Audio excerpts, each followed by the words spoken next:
Hello students, today we will study about food preservation. The last three video we have studied. In first video we have studied about introduction about the microorganisms.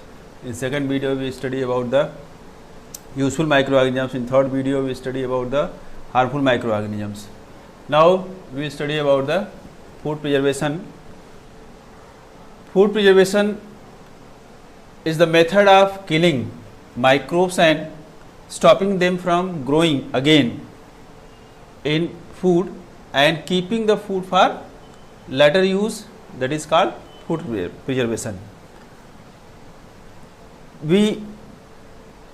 Whatever food either we cook or we produce, all the food we do not use at once. That's why there is need of to keep the food for later use. And as we know, microorganisms, if the food is in moist condition and it is open, then the food can be spoiled by microorganisms. So keeping the food in the safe way so that it cannot be spoiled by microorganisms, that is called food preservation. It is necessary so that food can be available in the future also, in the future days also, in its original form, in the fresh way. That's why food preservation is necessary, and that the food may not be spoiled by microorganisms. So it is necessary to preserve the food in the proper way. There are various methods of food preservation, such as chemical method. First one is chemical method. So as from the name, it is clear that some of the chemicals are used for using food preservation. Whatever chemicals are used for using chemicals, they are called food preservatives. They are called food preservatives. In the common food preservatives are such as salt, oil, etc., spices, and some of the common food preservatives whatever are used to preserve food, that is sodium benzoate,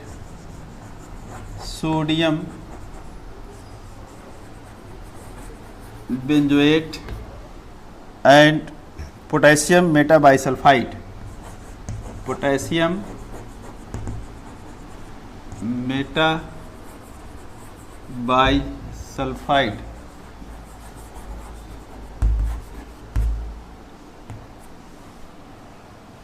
So these are the two common food preservatives which are used to preserve the food. Sodium benzoate and potassium metabisulfite, they are common food preservatives. Sodium benzoate is used for preserving fruit juices and squashes, and potassium metabisulfite is used for preserving cut fruits, jams, jellies, etc. So these are the common food preservatives which prevents the growth of microorganisms, means which do not let the microorganisms to grow into the food items and keep the food safe, and it makes the food safe, and it means preserving the food by using these chemicals is done. The next method is preservation by salt. Salt is used from long time for preserving the food such as fish and meat, and that fish and meat, if it is in extra amount, that is, and that to keep it for later use, dry salt is scattered on the food item, and the high concentration of salt do not let the microorganisms to grow on it. High concentration means that concentration should be 15 to 18%. So 15 to 18% of salt concentration that do not let the microorganisms to grow, that prevents the growth of the microorganisms, bacteria, fungi. They are the main culprit to spoil the food. So they do not grow in the presence of high concentration of salt. So food remains safe. Next, that is sugar. Using sugar, the high concentration of sugar also, some of the food items are preserved in the sugar, such as in the jam, jellies, etc. are preserved by the and whatever we make the pickle of amla, sweet pickle, that is also preserved in the sugar. So the high concentration of sugar also retard the growth of the microorganisms, means bacteria, etc.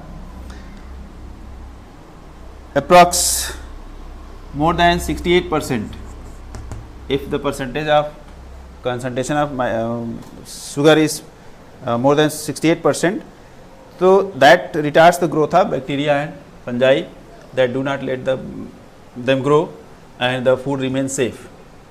So sugar is also used for preserving food materials.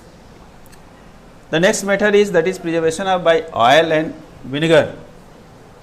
So using oil and vinegar, by this method, that is oil and vinegar, in the environment of presence of oil and vinegar do not let the microorganisms to grow. Pickles are preserved by this. Vegetables, fruits, fish and meat are also preserved by this method, by using oil and vinegar. So these also work as a preservative. Not only oil and vinegar, citric acid and spices also use as a they also work as a preservative. They also prevent the growth of the microorganisms. The next one is heat and cold treatment. Fifth one is heat and cold treatment. So before of heat treatment, some of the food items are canned under vacuum and that remains safe. Before canning them, the food item is heated at high temperature to kill the germs present in that, to kill the microorganisms present in that, harmful microorganisms. And after that, that is at once it is packed in under vacuum that do not let the microorganisms to grow, and the food items remain safe for longer time, that can be used after long time. So that is safe in that. And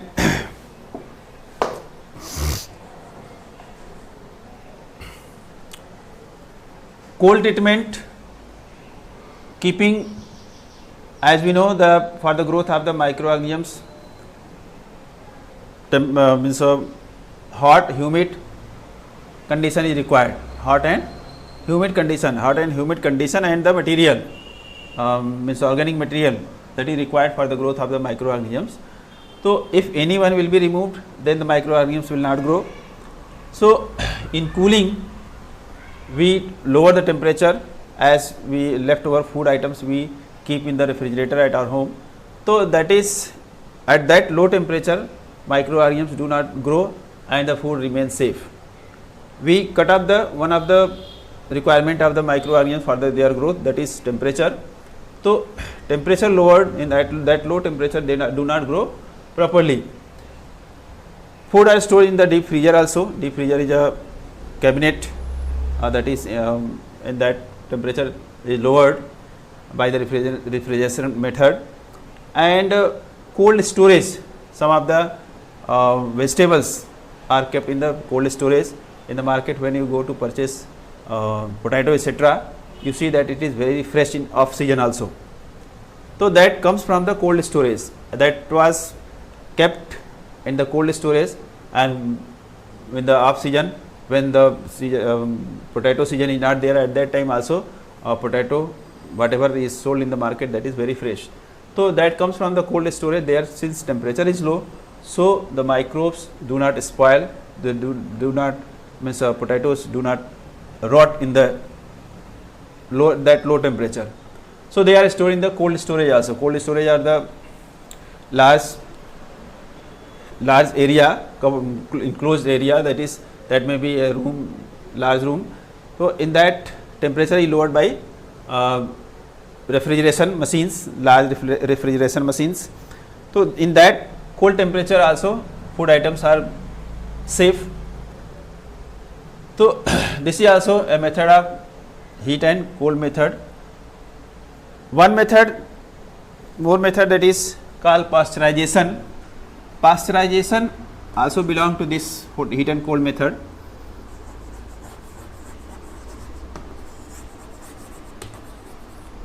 Pasteurization is a method that was discovered by a French scientist, Louis Pasteur. He was a great scientist. He has many discoveries. He has done many discoveries.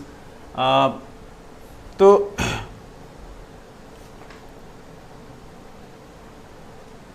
he discovered pasteurization. In this method, mostly it is used for preservation of milk. So in this method, milk is heated at approx 70 degree for 15 to 30 seconds, and then again it is lowered at low temperature and again heated and again lowered. So this fluctuation of temperature, because of this fluctuation of temperature, microbes whatever are present in the milk, they are killed. The milk becomes safe from the microorganisms. So they do not survive in this fluctuation of temperature, and then the milk is packed into pouches or in the airtight packets. So that remains safe for longer time. So this method was discovered by Louis Pasteur. That's why it is called pasteurization. Next method is, that is storage and packaging. So fruits and vegetables are sold in sealed, airtight sealed packets that prevents the attack of microorganisms. Many eatables you may see in the, that is you purchase in the airtight packets. So they are packed in airtight packets to make it safe from the attack of microorganisms, and that can be used for long time. So that may remain safe for long time.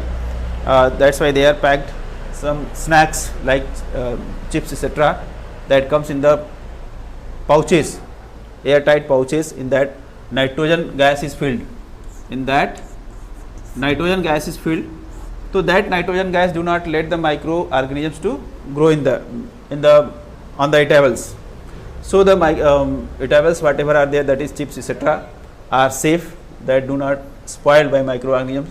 But if there is any leakage, when air comes out, then after some days that may be spoiled, that may be attacked by microorganisms, fungus or bacteria.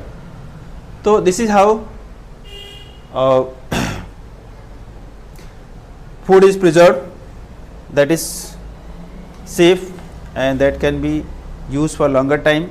And you see, it is necessary, that is because all the foods cannot be used at the same time, and all the foods are not available in every season. So to make it available in future, in other season, the food preservation is necessary. That's why it is done. And if it is not done, food preservation is not done, then there will be huge loss of food materials because of the spoilage of microorganisms. So preservation of, advantage of food preservation is that there are some advantages of food material. So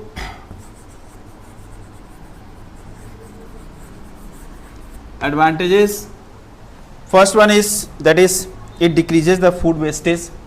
It decreases. whatever food is left, that is stored for later use, and wastage is reduced, wastage of food is reduced. It increases the storage period, means shelf life of the food, perishable food means which is get spoilt very soon, cooked food etc., food materials. It ensures the availability of food in out of season. In out of season also food items are available. Every food items are not grown in every season, so it makes the ensures the availability of food in out of season also, and it ensures the availability of perishable food materials even at distant places. And perishable foods can be carried for long, if any person is at the long distance, so that can be carried for long distance, that can be reached to that much long distance in safe way because of preservation of food. So these are the various advantages, and in food preservation this much. In the next video we will study about nitrogen cycle, then our chapter will be complete. That will be our fifth video of this chapter, and then the chapter will be complete.